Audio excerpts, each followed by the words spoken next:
사무엘나서 14장 18절에서 24절입니다. 다윗의 군대 장관인 요압은 다윗이 자기 형을 죽이고 그술이라고 하는 도망간 압살롬을 보고 싶어하고 또 압살롬을 잊지 못하고 있다는 사실을 알아차리고 압살롬을 데려오는 작전을 펼치고 있습니다. 사실 요압은 이 군사적으로는 다윗에게 없어서는 안 되는 그런 사람입니다. 그런데 헷갈려요. 다윗을 위해서 일하는 건지 자기를 위해서 일하는 건지 다윗의 왕권을 위해서 일하는 건지 자기 자존심을 위해서 일하는 건지 헷갈리는 사람이 누구냐? 이 요압입니다. 그런데 요압은 이 다윗의 마음을 잘 헤아려요. 뭐가 필요한지. 그래서 그 일이 되도록 뭔가 이렇게 꾸미는, 한 수를 제대로 놓을 줄 아는 그런 사람이 바로 요압입니다. 다윗을 위하는 일이라고 하면 나는 어떤 일이든지 하겠다. 정치를 하다 보면 이런 요압 같은 사람이 필요할 수도 있습니다. 왕이 자기 체면 때문에 앞에 다설 수 없는 그런 일들을 혼자 욕을 뒤집어 쓰고 왕이 원하는 것을 깨끗하게 이루어주는 그런 사람. 오늘 정치판에는 그런 사람들이 있죠. 이 요압은 그런 면에서는 이 다윗에게 필요한 사람이지만 다윗이 하나님의 뜻을 따라서 바른 정치를 하는 데 있어서는 이 요압이 워낙 인간적으로 유능한 사람이기 때문에 분별력을 떨어뜨리고 또 헷갈리게 만들고 그렇게 해서 상당히 위험한 그런 사람이기도 합니다. 이 요압은 연기를 잘 하는, 인상도 좋고 언변도 있고 기억력도 좋고 연기도 잘하는, 왜냐하면 대본을 잘 읽어서 외우려면 기억력도 좋아야 돼요. 얼굴이 너무 흉해도 안 되고 좀 착해 보여야 되고 이런 여자를 뽑았는데 드고와 여자입니다. 아주 치밀하게 만들어낸 대사를 이제 외우도록 만들어요. 3절에 보면은 요압이 하고 싶은 얘기를 그 여인의 입에 넣어서 대신하도록 그렇게 하고 있습니다. 하나님의 일을 할 때 내가 지금 내고 있는 열심이 누구를 위한 것인가? 그건 우리 스스로가 점검을 할 필요가 있고 물어야 될 필요가 있습니다. 우리가 하나님의 일을 하는 목적은 하나님의 영광을 위해서입니다. 하나님의 나라를 위해서입니다. 다른 사람의 약점이나 다른 사람의 불행을 이용해 가지고 자기 뜻을 이루고자 하는 그런 야망, 세상적인 그런 처세술, 그것에 능한 이 요압처럼 우리가 하나님의 일을 하지 않도록 해야 합니다. 그게 바로 인본주의예요. 과정이나 아니면 바른 거나 이런 건 다 덮어두고 무조건 일이 되게 하자. 또 뭐로 가면 가도 서울만 가면 된다. 우리 군대 용어처럼 안 되는 것도 되게 하라. 뭐 그런 식으로 하나님의 일을 빙자해서 하게 되면 불신자들이 그걸 가만히 봅니다. 그래서 이 수를 쓰는 걸 보니까 자기들보다 더 악한 거예요. 하나님을 위해서 일을 한다는 사람이 또 교회가 하는 것을 보니까 세상이나 똑같고 하나님의 이름을 빙자할 뿐이지 그 하는 일이 세상의 방식과 비슷하다. 그러면서도 부끄러운 줄도 모른다. 저것은 저들이 말하는 하나님 나라 확장이 아니라 자기들 마당을 넓히는 일이다. 그런 야망에 의해서 시작된 일이다. 그런 걸 불신자들도 알고 불신자들도 봅니다. 결코 존경하지 않습니다. 교회가 교회됨을 인정하지 않습니다. 그것은 전도가 막히고 복음이 힘을 잃어버리는 결과를 결국 가져오게 되는 거예요. 그런 일에 능한 사람이 누구냐? 오늘 다윗의 군대 장관인 요압이에요. 요압이 이 드고와 여자를 잘 연기 지도를 시켜가지고 아주 진짜처럼 믿어질 정도로 훈련시켜가지고 다윗 왕에게 갈 수 있도록 길을 열어줍니다. 백성들이 뭐 자기 답답하다고 해서 왕 앞에 갈 수 있는 건 아니잖아요. 요압이 그런 찬스를 만들어줘가지고 그 여자가 다윗 앞에 엎드리게 됩니다. 여자가 엎드려서 벌벌벌 떱니다. 얼굴도 창백합니다. 울면서 이야기를 하는데 얼마나 참 동정이 가는 모습인지 몰라요. 목숨을 걸고 하는 연기니까 자기 연기에 안 쏘고 넘어가면 발각되면 왕이 자기를 죽일지도 몰라요. 그러니 연기를 얼마나 처절하게 했겠습니까? 이 여자가 하는 얘기가 뭐냐면 자기는 과부된 여자다. 남편이 죽었어요. 아들이 둘이 있는데 이 형제간에 싸워가지고 형이 동생을 죽여버렸어요. 아들이 이제 하나 남았는데 그 아들이 살인자예요. 온 동네 사람들이, 온 친척이 말하기를 그런 자를 살려두면 안 된다. 내버려두면 집단 테러를 당해서 내 아들이 죽을지도 모른다. 지은 죄로 보면 그럴 수도 있겠지만 그 아들이 죽는다면 이제는 우리 대는 끊어진다. 세상에 나는 이제 혼자 남고 내가 어떻게 살아가느냐. 그렇게 울먹이면서 연기를 하는데 정말 진짜 같은 거예요. 이 사람을 얼마나 잘 속이는가 하는 건 배우들 하는 걸 보면 알아요. 막 욕하면서 보고 좋아하면서 보고 왜? 막 연기에 몰입하고 연기에 쏘으니까 그런 거거든요. 그런데 이 여자가 바로 그런 여자였어요. 다윗이 이 얘기를 듣고 8절에 보니까 이 여자를 안심을 시킵니다.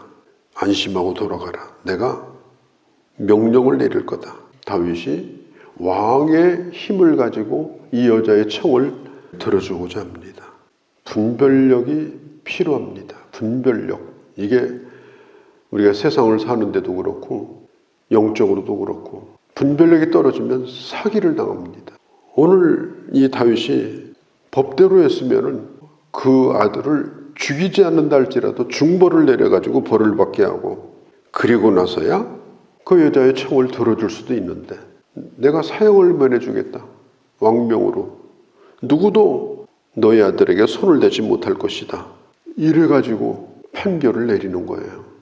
그러니까 12절에 여인이 이르되 청하건대 당신의 여종을 용납하여 한 말씀을 제가 왕에게 좀 여쭙게 허락을 해달라.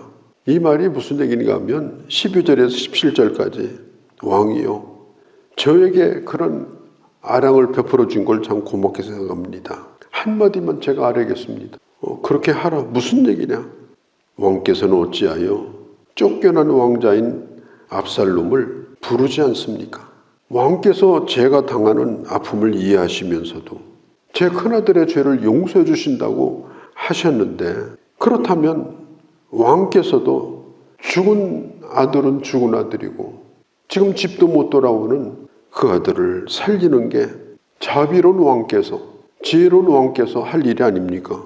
감히 아뢰입니다. 이렇게 얘기를 하는 거예요. 이것들은 뭐라고 그래요? 걸렸다고 말하는 거예요. 꼼짝없이 걸려든 거예요. 이 여인은 살인자의 사면을 받아내고 결국은 압살롬을 돌아올 수 있는 분명한 구실을 만들었습니다. 아주 교묘한 거예요. 다윗이 내린 그 즉흥적인 판단이 결국은 압살롬을 데려오는 연결로 이어졌습니다. 사실 압살롬이 돌아와가지고 한 일이 뭐예요? 아버지 죽이려고 한 거예요. 압살롬은 아버지를 존경하지도 않았고 좋아하지도 않았습니다. 그러니까 이건 잘못된 판단이에요. 이 세상에는 거짓 복음이 많아요. 하나님의 사랑만 강조하고 하나님의 심판을 말하지 않는 것.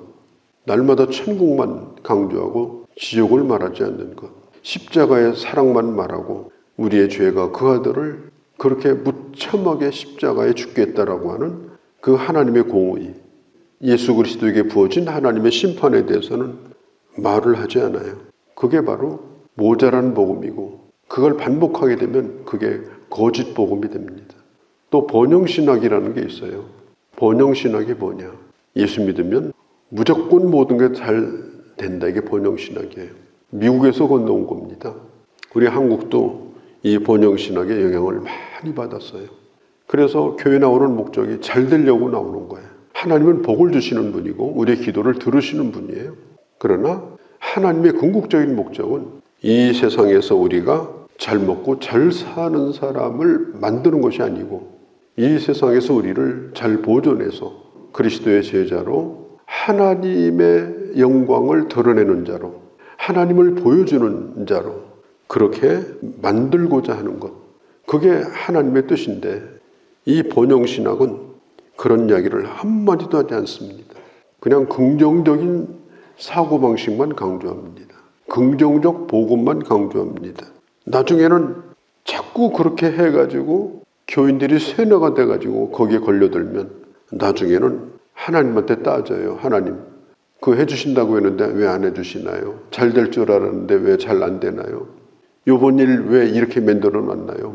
막 따지고요. 자기 뜻대로 안 되면 그냥 교회 나가버리고 이래요.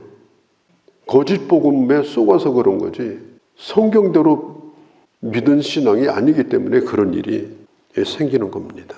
오늘 다윗이 이 여인에게 거짓 복음을 전한 거예요. 모든 걸 용서하노라. 왕은 그 당시는 재판장인데 어떤 거라도 벌을 주어야 하고 책임을 지게 하고 살리더라도 벌을 주어야 되는데 그냥 그 자리에서 즉석에서 뚝딱 하니까 결국은 자기 아들을 데려와야 되는 그런 지경에 이르게 된 겁니다. 결국은 그 여자가 연기를 했다는 게 드러난 거예요. 지금 자기 앞에서 연기를 한 거예요. 그런데 다윗이 지금 그 여자 앞에서 아무 소리도 못하게 돼버렸어요. 속인 여자도 문제지만 속은 왕이 더 부끄러운 거예요. 자기 얼굴이 부끄러워서 자기를 속인 여자를 손을 댈 수가 없어요. 압살롬을 데려오라는 말도 다시 거두드릴 수가 없어요. 연기를 해가지고 속인 여자의 그 요구를 지금 들을 수밖에 없는 거예요.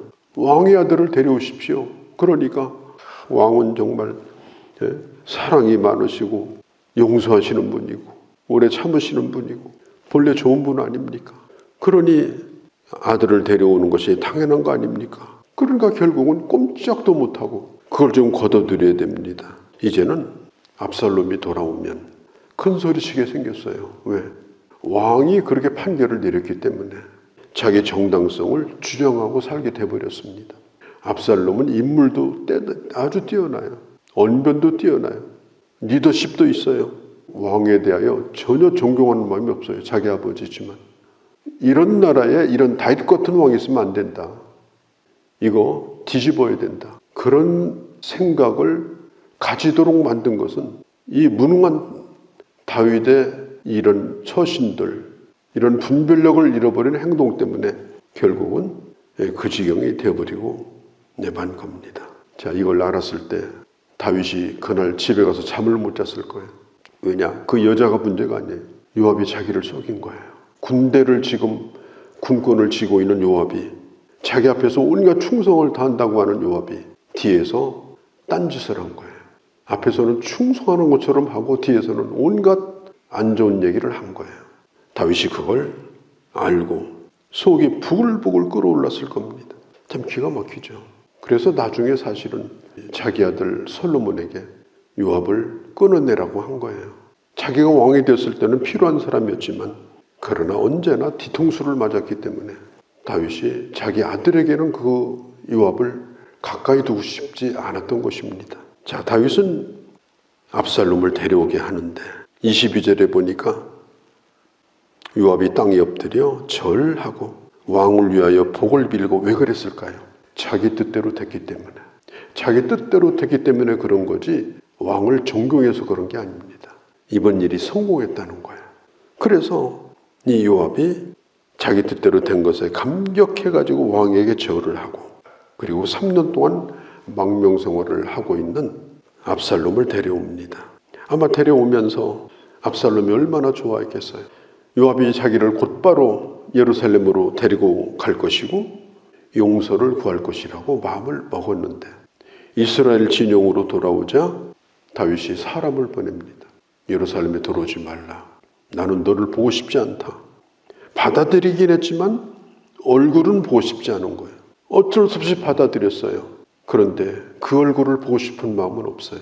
그래서 압살롬은 아버지를 보지 못합니다. 아주 희한한 일이 생긴 거예요. 죄를 묻지도 않았어요.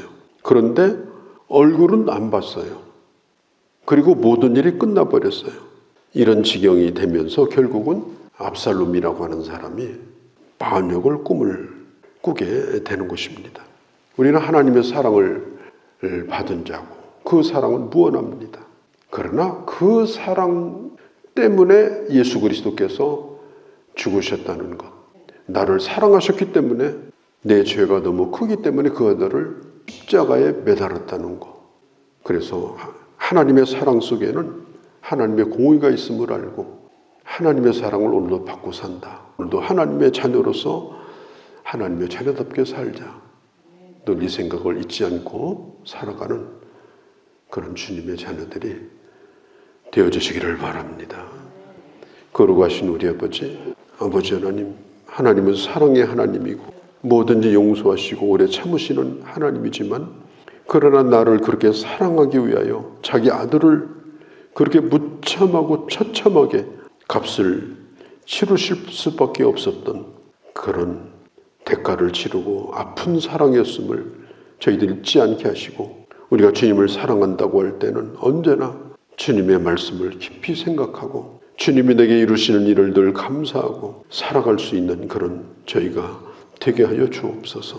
저희들에게도 분별력을 주시고 하나님의 자녀로서 좌우로 치우치지 아니하고 오로지 하나님께 영광을 돌리는 자신의 자존심과 자신의 욕망을 위해서 속이는 일로 일관하는 삶이 되지 않게 하시고 진실하게 봉사하고 진실하게 교회를 사랑하고 진실하게 사람을 대하며 사람과 하나님 앞에 부끄럽지 않게 인정받는 그런 저희가 되도록 은혜 베풀어 주옵소서. 오늘도 주께 의탁 우리 주 예수님의 이름으로 기도하옵나이다.